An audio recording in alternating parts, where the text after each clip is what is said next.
Hello, ladies and gentlemen, and welcome back to Metroid Prime. In the last episode, we fought that... Oh my god.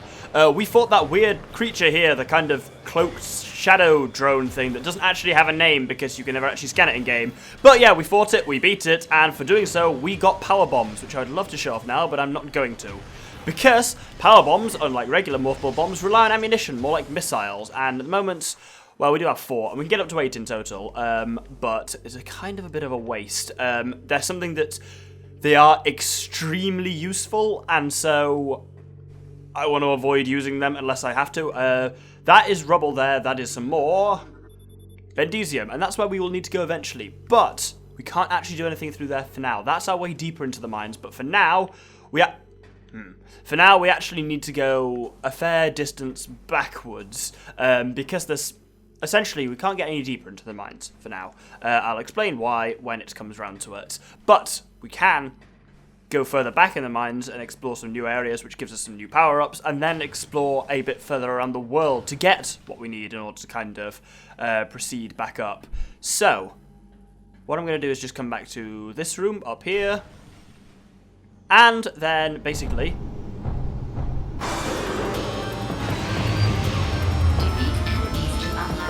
And yeah, it's another elite pirate. So like the last one, what you need to do is try and hit him with a... Oh, I missed my chance there. Hit him with a super missile while he's doing that kind of like slamming attack.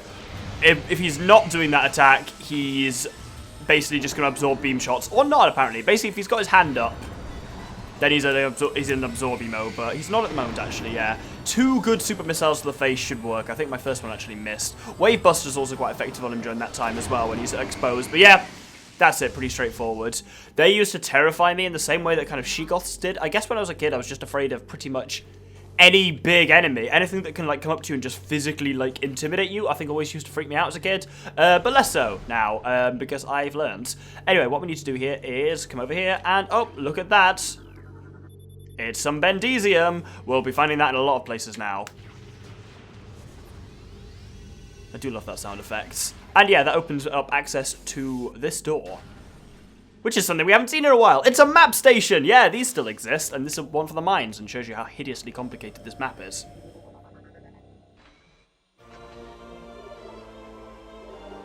So yeah, like, there are a few areas, as you can see, that we've been near but not actually been to. And I'll cover them in kind of due time.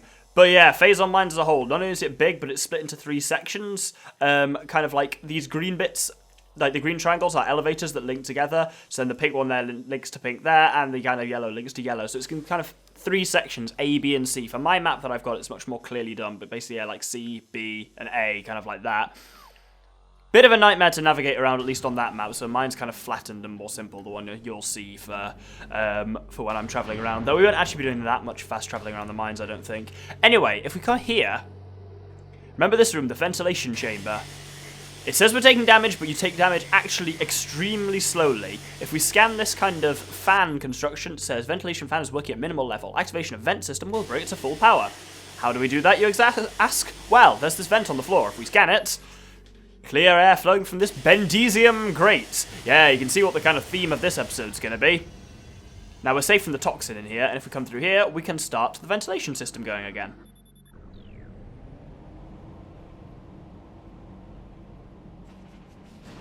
And that not only hilariously kills the puffers, but yeah, also exposes an energy tank there. A relatively straightforward one to get, but also quite an easy one to miss. So, because I kind of the first few times just thought this room was just the poison room, and you've just got to tank it through it every time and not just take the damage. But no, there is actually a way to stop the poison, but it requires power bombs. Anyway, we're now going to fast travel a little bit. Here's the way we want to go. And further up the mines, we're going to head to ore processing.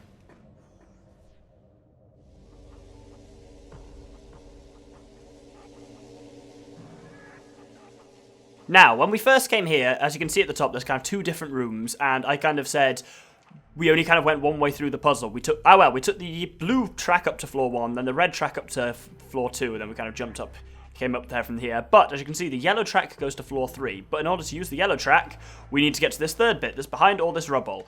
What do you suspect this rubble's made of? Indeed, Bendezium. Let's smash it through, and I completely fucked up saying Bendezium there. I know, but oh well. So let's go in this and spin this round once, and then twice. Now if we kind of hop out, we will see that that's the yellow bit lined up over there. Now what we need to do is basically just work our way back to the kind of bottom section, but on the way back down, oh, there we go. On the way back down, we'll stop off here and kind of align the sections on the way down, rather than kind of having to half work your way kind of back up again. So if we spin this one round there, then round there, and then once more. And that's the middle section in alignment. Finally, just the bottom section, in case I didn't make it clear. What I'm aiming to align here is all the yellow ones. And that should be it done. We'll know if it hasn't worked because this will just not go anywhere. But this is a really cool little puzzly feel bit, I think. We're on to the second section. Like, it's not much of a puzzle, it's more just a kind of multiple choice option, but it's just a bit different. I like spider ball rail sections, though we've still yet to come across the most infuriating one of those in the game. Once again, look at that! Bendezium. Not even going to bother scanning it, I'll just tell you. Because there's something very important through here. A power-up!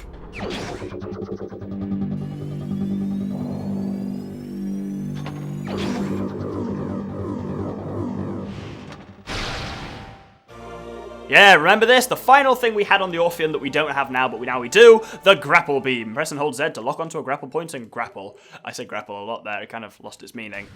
This also means, so these are grapple points. Now we've got the grapple beam, we can scan grapple points, which are grapple points. There's a couple of things like spider rails, you can't scan until you've got the spider ball, grapple points, and stuff like that. Basically, you need a technology to access something before you can actually get the scan from it. But now we can just kind of swing happily across here, and go through here into this one.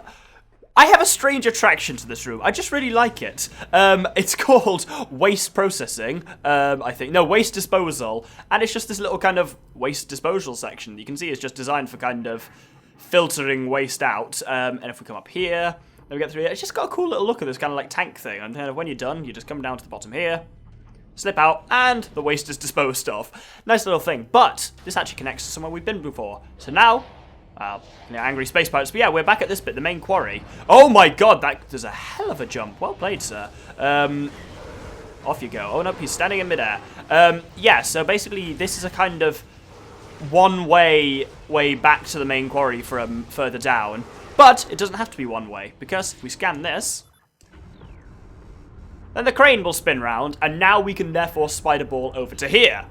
It means we can't get that missile expansion but we got last time, but we already got it last time, so we don't ever need to get it again.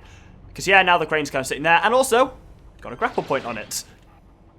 Or not, apparently. That's mildly ridiculous. But yes, now there is one... Fucking bitch. There is one more thing we can do in the Phazon Mines before we head off elsewhere. But that's going to depend on some stuff. Namely, if I have any power bombs left, and I'm not sure I do. Let's see. I don't! Right, time to smash some crates. Do you have power bombs? No. Do you have power bombs? No. I look like a power bomb, but it's actually health. There's a lot of crates around here, so hopefully we'll be able to get one, otherwise I'm going to have to come back for what I intend to do slightly later, which slightly throws my order, but oh well. I'm going to go off camera and search around a little bit.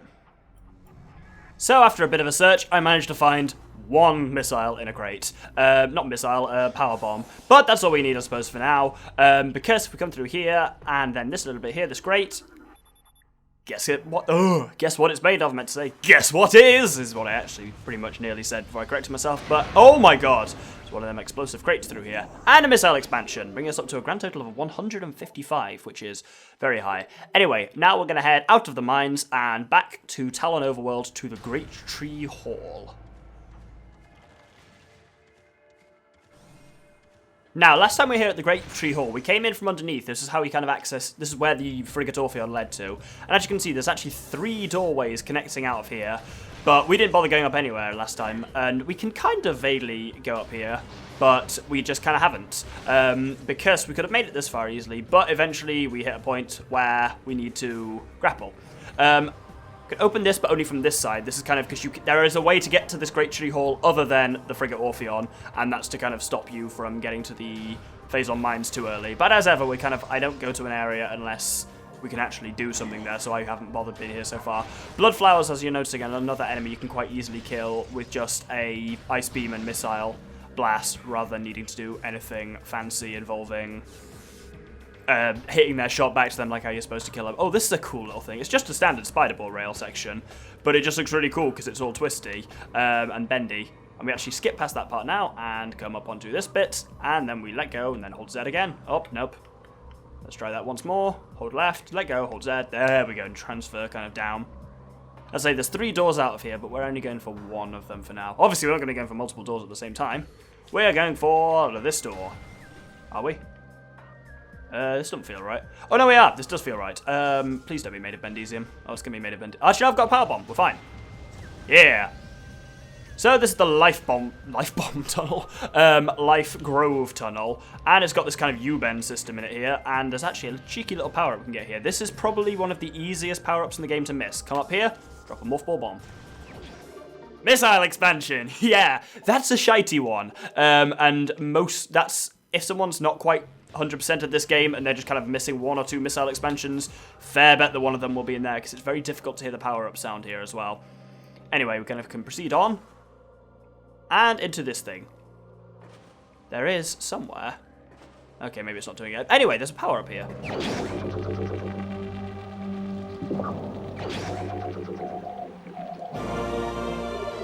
X-ray visor acquired. Our final visor. So this is kind of like the thermal visor, except it's using the X-ray kind of spectrum. And then you kind of realize, wait a minute, we're trapped. Let's kill this blood flower. And basically, yeah, like we can't get back up there. So let's fire up this visor. If we hold minus and go to the bottom right, we get this thing. It's not very easy to see with it, but here's a thing that you should be noted. Firstly, that blood flower's coming down again, so let's kill that once more. Basically, yes, see these walls?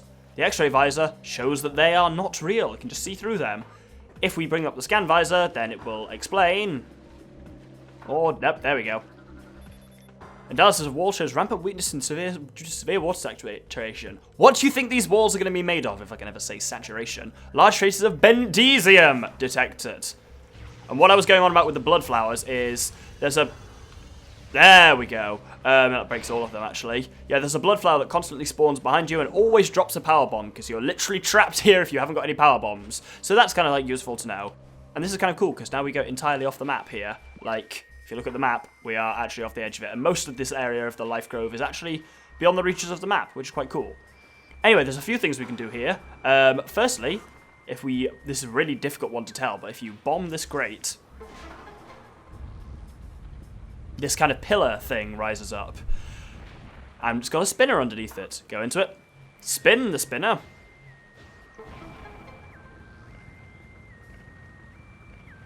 And look at that! It's a Chozo artifact, and that's a relatively straightforward one to get if you know what you're looking for, but in this room it kind of seems like there's other, more important things to do. But, hey, free artifact, so let's go up and grab it. Chozo artifact acquired! This is the artifact of Chozo. The Chozo artifact of Chozo, good one. The tautological artifact. Yes, but, as you'll have noticed, even though the artifact still can't actually get out of the room, but there's a way to do it. It's slightly odd, actually. I'll explain what I mean in a second. But if we come up here first, hop into Morph Ball, and then buoying ourselves up here, up there, up there. Oh, no, well, that was dumb, wasn't it? Right, let's not just drive off the edge this time. There we go. And once we come up here, nothing happens. Once we come up here, really, game? There we go. Cast your mind back to the first time we scanned Chozo ghosts. It said they phase in and out of reality and can only be accurately tracked using X-ray technology. Yeah, you can now see Chozo ghosts wherever they go, which means you can kind of constantly target them, which makes them a lot easier to fight. My advice, though, is still use the combat visor to actually work out roughly where they are, because basically you can't actually physically see as far in the X-ray visor. Basically, once you've got a fix on where they are, use L targeting with the X-ray visor to actually lock onto them and launch a super missile, but actually spotting them is probably best done with the X-ray visor, because there's one here. Yep. You just kind of get used to the way they move around and just seeing them. I think there's one more who is firing shit at me, so he can't be that far away. You see what I mean? If it's kind of difficult to even work out vaguely where they are without the X-ray visor. That's thermal. I swear I saw him behind. There we go! I knew he was bloody close. But yeah, so that means their phasing ability is now a lot nullified by the X-ray visor. So there we've seen the kind of two of the main features of the X-ray visor, tracking Chozo ghosts and kind of phasing enemies, and seeing through walls that you can bomb through or smash through, because they aren't always scannable. You just have to see there's something behind it. But yeah, it kind of feels like after all that, this would be what gets you the Chozo artifact, like this is a bomb slot or something. No, this is just a morph ball hole that brings you back to the start, so that's kind of you out of the life grove now, and that's us finished there. Now we've got the artifact as well. So let's head back towards the Great Tree Hall. I was going to cut, but there's actually no point because we're basically there, he says, and then gets trapped in the U-bend like a shit that just won't flush. There we go. Because there's actually now something else we can do in the Great Tree Hall, because, like you saw, a lot of various kind of connections coming out of there. Great Tree Chamber, even. Oh no, this is the Great Tree Hall. Right, if we... Am I thinking of the right place? Apparently not. Oh yeah, I am thinking of the right place. So, that's door up. I'm going to kill the Bloodflower first, and kill that spiky bitch as well. And kill that... Nope, no, I just want to kill the Bloodflower. Ooh, a power bomb, that will be useful. Next episode, we'll be using a lot of power bombs, so I'm just going to make sure to have as many as possible. So, from here, we want to kind of get to the door that, as you can see on the map, is just kind of over there. As for how to do it... Hey, look at that, a platform! Even though water's falling on it... It's not there. That's really cool. I'd never noticed it actually still has ripples on it. That's very clever. You can, I think, do this without the X-ray visor. You just need to know where the platform is and kind of work it out. The X-ray visor makes it that bit clearer. Once you come through here, simple enough. Missile expansion. What else would it be? Well, it could be an energy tank. We've only got like 3 of those left to get in the whole game. 4, actually. 3 or 4. Check the visualizer when I next put it up. I think it's 3. You can see at the top, kind of where it says energy, that kind of gets to all the way to the right where we've got all the energy tanks. Anyway, that's us actually largely done for this episode. We've got one more door to go through here. And this takes us somewhere we kind of haven't been, but have been. That's an extremely illogical way of me saying it, but it is an elevator to Chozo Ruins South.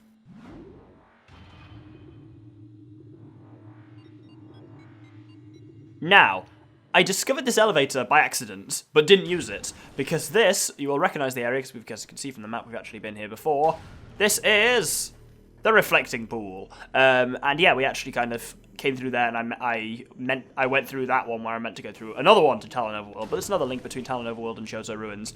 And indeed, Chozo Ruins is where we'll be spending the majority of next episode, or at least the beginning of it.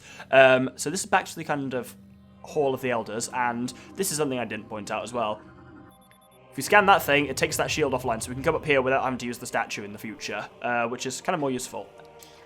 I imagine, yep, Chozo Ghosts are going to turn up, so there's another good chance, I suppose, to learn how to use the X-ray visor. Not that it requires much learning, it's pretty straightforward, but in a much more kind of enclosed area here compared to, say, the Life Grove. You can see how the X-ray visor is incredibly disorientating, for one. It makes everything look ghostly, but very useful for fighting Chozo Ghosts. Chozo Ghosts were never really a threat, but now they're not even an irritant. Anyway, since it's pretty much my favourite music in the game, we're going to finish here in the Hall of the Elders. And so yeah, we have got the grapple beam, we've got the X-ray visor, and next episode we're going to be going around using both of those items plus the power bombs to gather items from around the world to allow us to proceed deeper into the mines. Thank you very much for watching. I've been the Doctor with the Infamous Gentleman, and this has been Metroid Prime. Good day.